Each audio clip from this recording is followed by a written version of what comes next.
It's a secret most financial advisors won't tell you. The standard retirement advice, save millions, withdraw only 4% per year, delay enjoyment for decades, it's not really designed for those of us who truly understand how money works. When I realized this decades ago, it changed everything about how I approached investing. And if you're over 60 with modest savings, like $150,000, I want to show you how to potentially generate a substantial annual income. I've been investing for over 70 years. I bought my first stock in 1942 at the age of 11. Ever since, I've dedicated myself to understanding how money moves, how businesses create profits, and how ordinary people can share in those profits. And here's what I've discovered. The key difference between those who struggle in retirement and those who flourish isn't the amount they saved, but how they strategically use it to generate income. Now, I know some of you might be thinking, oh, no, $25,000 from $150,000 is almost 17% per year. That's impossible. And I understand the skepticism. You should always be wary of promises of unrealistic returns. But I'm not talking about speculative gains or simply hoping your stocks will rise. I'm talking about a systematic approach, combining dividend stocks, strategic positioning, and a technique that's been used by the wealthy for decades to create consistent income regardless of market fluctuations. Let me take you back to 1974. The stock market had crashed. We were in the midst of stagflation. Inflation was in double digits. Unemployment was rising. The Dow Jones had plummeted nearly 50%. Every expert was urging people to sell stocks, hoard cash, and wait for better days. And what was I doing? I was buying. I was accumulating shares of quality companies at prices that seemed unbelievable at the time, but ultimately proved to be the opportunity of a lifetime.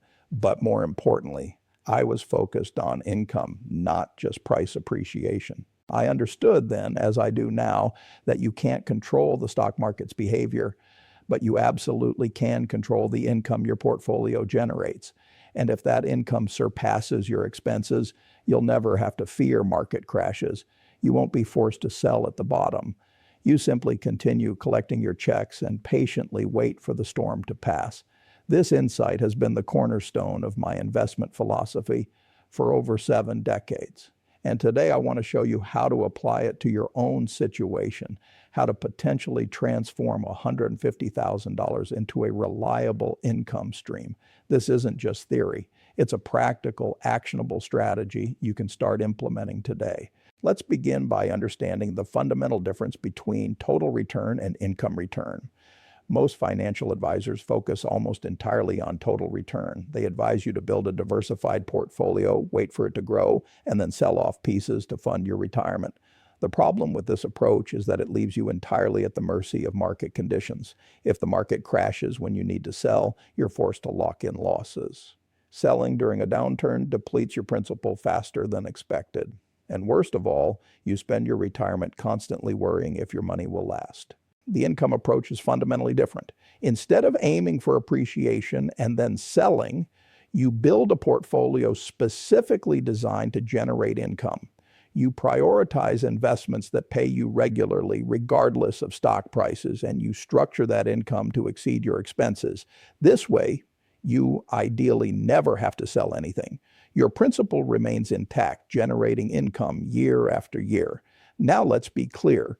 Generating that kind of income requires more than simply buying dividend stocks. The average dividend yield on the S&P 500 is relatively low. Even high-yield dividend stocks typically offer only a fraction of the returns we're aiming for. To achieve these results, you need to combine multiple income strategies. The first component is building a foundation of high-yield dividend stocks, carefully selected for their high current yield and their ability to maintain those dividends through various economic cycles. These are often found in specific sectors with inherent reasons for paying high dividends. Take real estate investment trusts, or REITs, for example. These companies own and operate income-producing real estate. By law, REITs must distribute a significant portion of their taxable income to shareholders. This is why REITs consistently offer higher yields than typical stocks, with many yielding between 5 and 8% and some even higher. However, you can't just buy any REIT. You need to focus on those with strong fundamentals, stable tenants, and a long history of maintaining their dividends. I personally look for REITs that own essential properties, medical office buildings leased to doctors and hospitals, single-tenant retail properties leased to recession-resistant businesses like drugstores and dollar stores, and industrial properties and warehouses benefiting from the growth of e-commerce. These types of properties tend to generate stable rent payments. I've always found the idea of creating a reliable income stream fascinating, especially one that doesn't chain you to a desk. Let's imagine a portfolio of $150,000. What if I told you there's a way to generate a substantial income from it, regardless of the economic climate? We can build a foundation of stable, reliable income from real estate without the headaches of being a landlord, and then expand from there. One area I focus on for high yield is REITs, or real estate investment trusts. Allocating, say, $50,000 of that portfolio to a diversified basket of high-quality REITs, yielding an average of 7%, would generate $3,500 per year in dividend income. It's a foundational, stable income from real estate and without the hassles of being a landlord.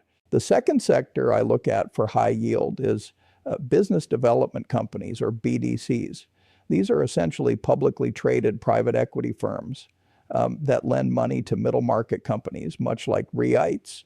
BDCs are required to distribute at least 90% of their income to shareholders. And because they're lending money at high interest rates to companies that can't access traditional bank financing, the yields can be substantial. Many BDCs yield between 9 and 12%. Now, I should add a word of caution about BDCs. They are riskier than REITs. The companies they lend to can default on their loans, especially during recessions.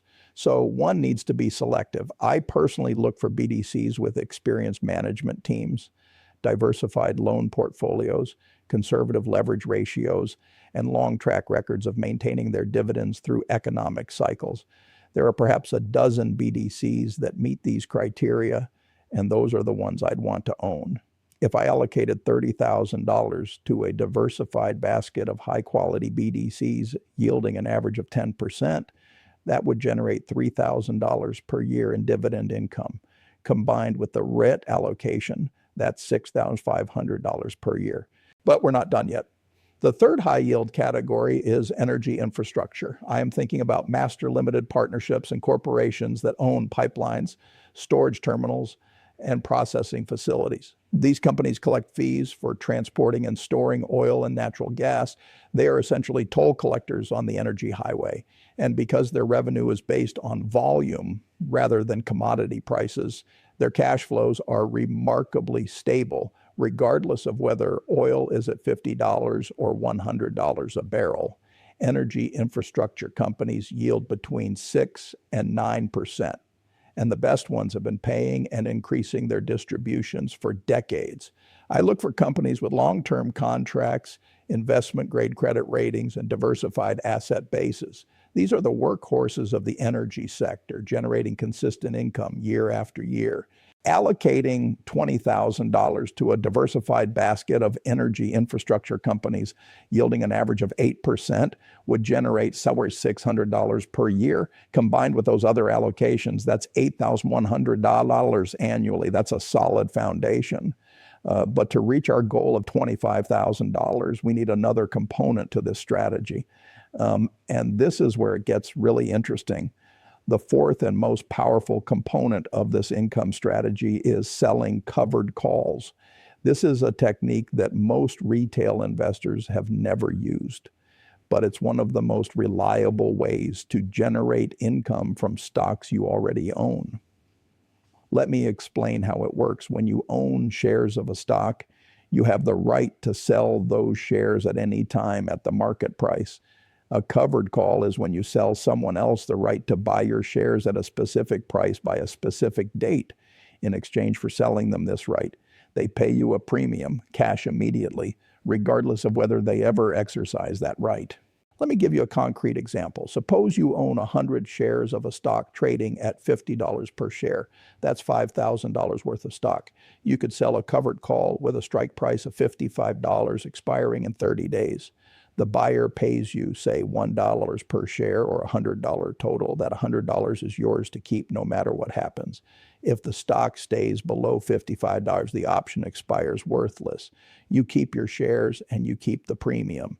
You can then sell another covered call for the next month and collect another premium. If the stock rises above $55, the buyer exercises their option and you sell your shares at $55. You made $5 per share in capital gains plus the $1 premium. Either way, you win. Here's why this is so powerful for income generation.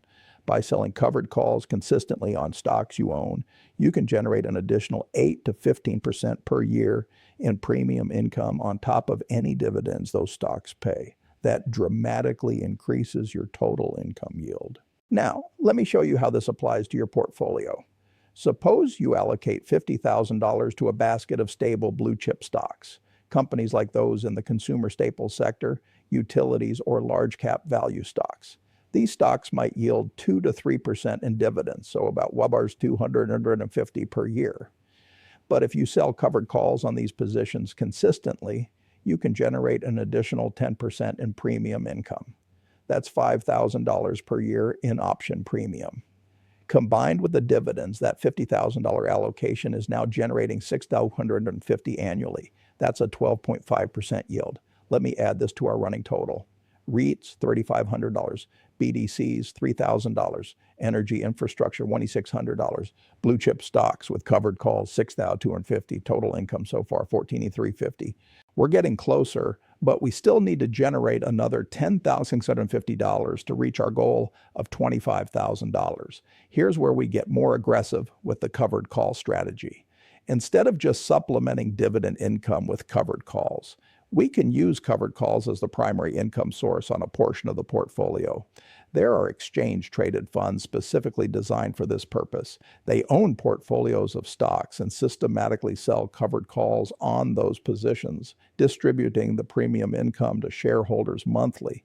These covered call ETFs typically yield between 10 and 14%, and because they're diversified across many stocks, the risk of any single position hurting you is reduced. They do this professionally with teams dedicated to optimizing the strike prices and expiration dates to maximize income while managing risk. If you allocate the remaining portion of your portfolio, let's say $50,000, I've been running some calculations and it's interesting to see how close we can get to a substantial income goal using specific strategies. Combining covered call ETFs, for instance, can yield an average of 12%. That alone could generate around $6,000 per year. But let me recalculate all the rates together. BDCs at $3,500, energy infrastructure at $3,000, blue chip stocks with covered calls at $1,600, and covered call ETFs at $6,250. That brings us to a total annual income of $2,350. We're close, but not quite there. To bridge that gap, I want to talk about cash-secured puts. Think of it as the mirror image of a covered call. Instead of selling someone the right to buy shares you own, you're selling them the right to sell you shares at a specific price. In exchange, they pay you a premium. Here's how it works. Imagine you have $10,000 in cash that you're willing to invest in a stock if it drops to a good price. You sell a put option with a strike price below the current market price. The buyer pays you a premium. If the stock stays above the strike price, you keep the premium. If it falls below, you buy the shares at the strike price, but you effectively paid a lower price because of the premium you collected.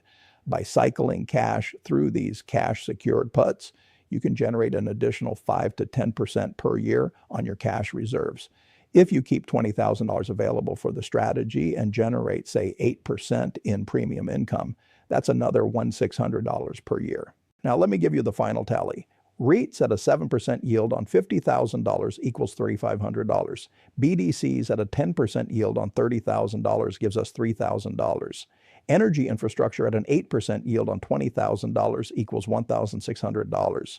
Blue chip stocks with covered calls at 12.5% on $50,000 equals $6,250.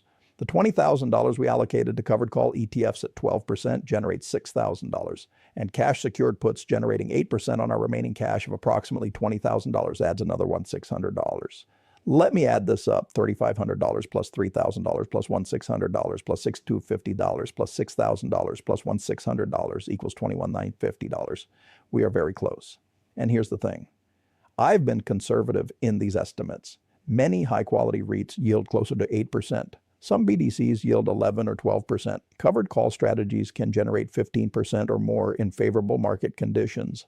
By optimizing each component, reaching $25,000 is absolutely achievable.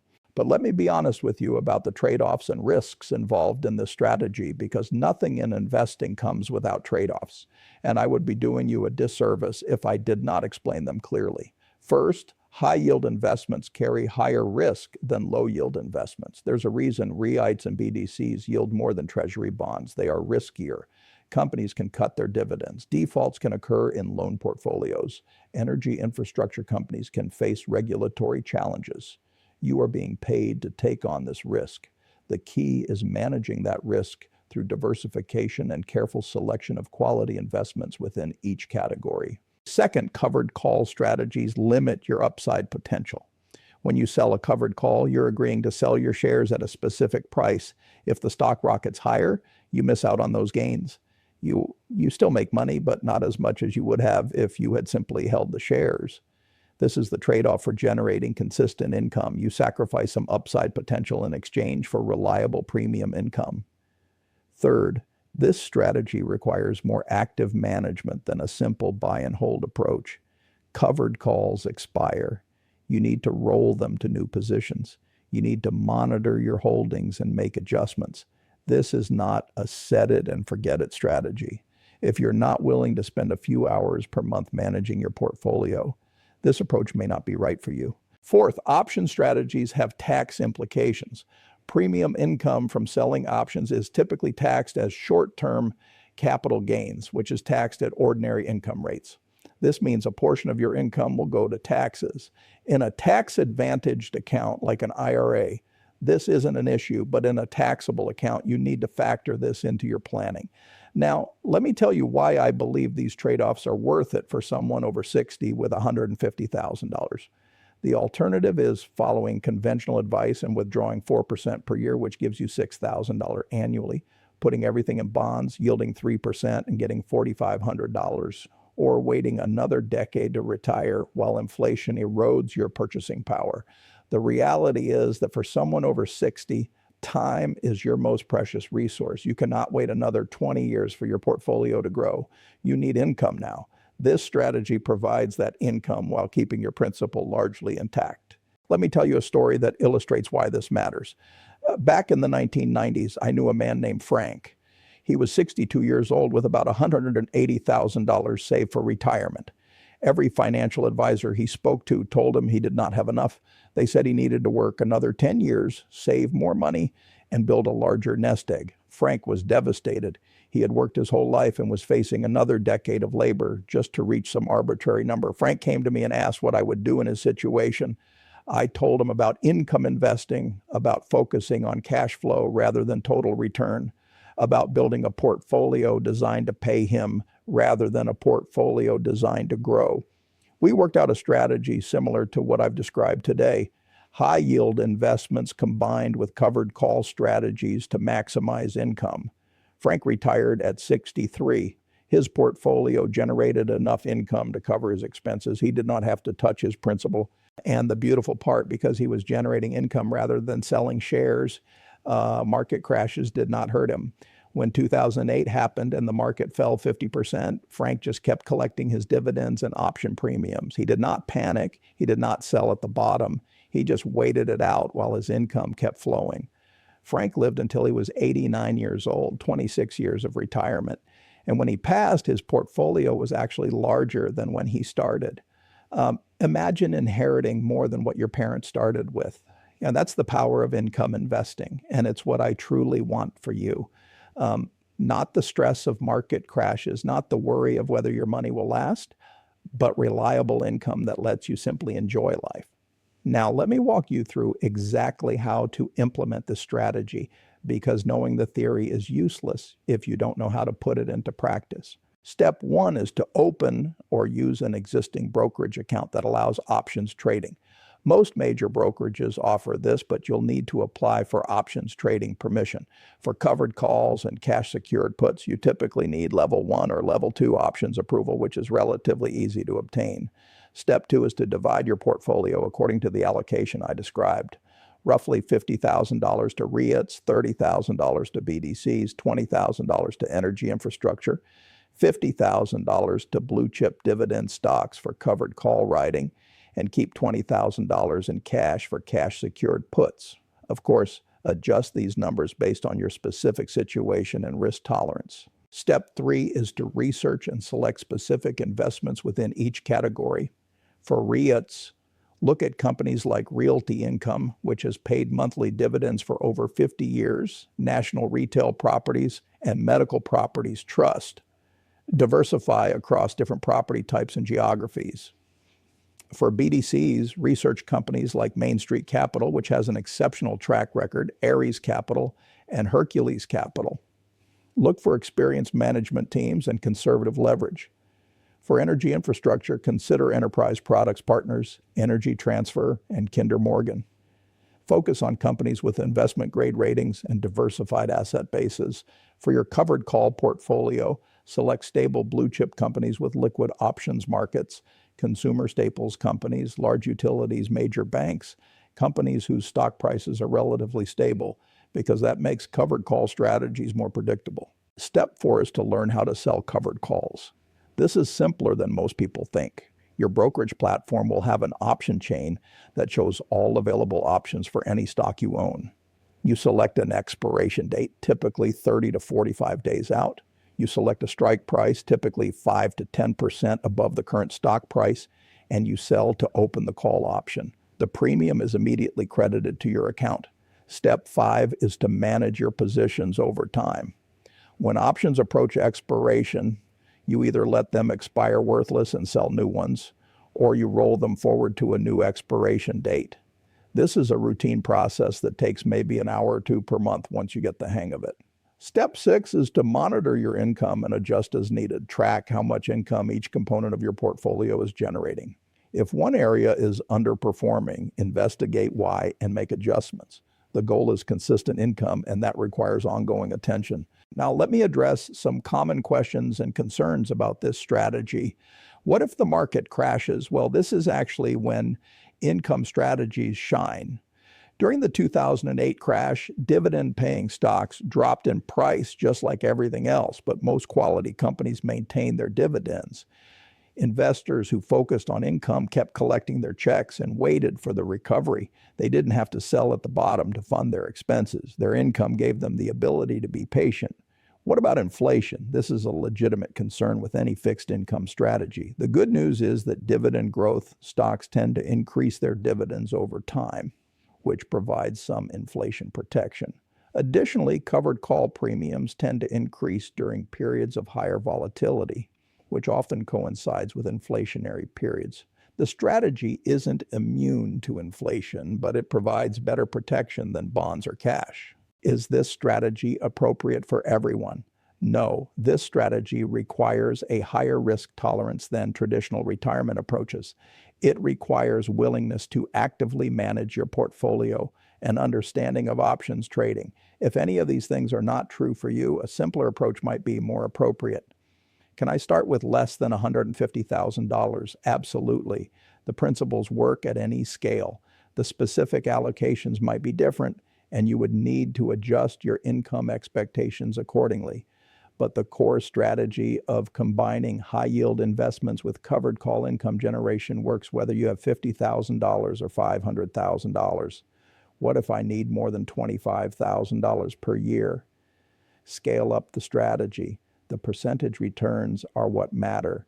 If you need $50,000 per year, you need approximately $300,000 deployed in this strategy.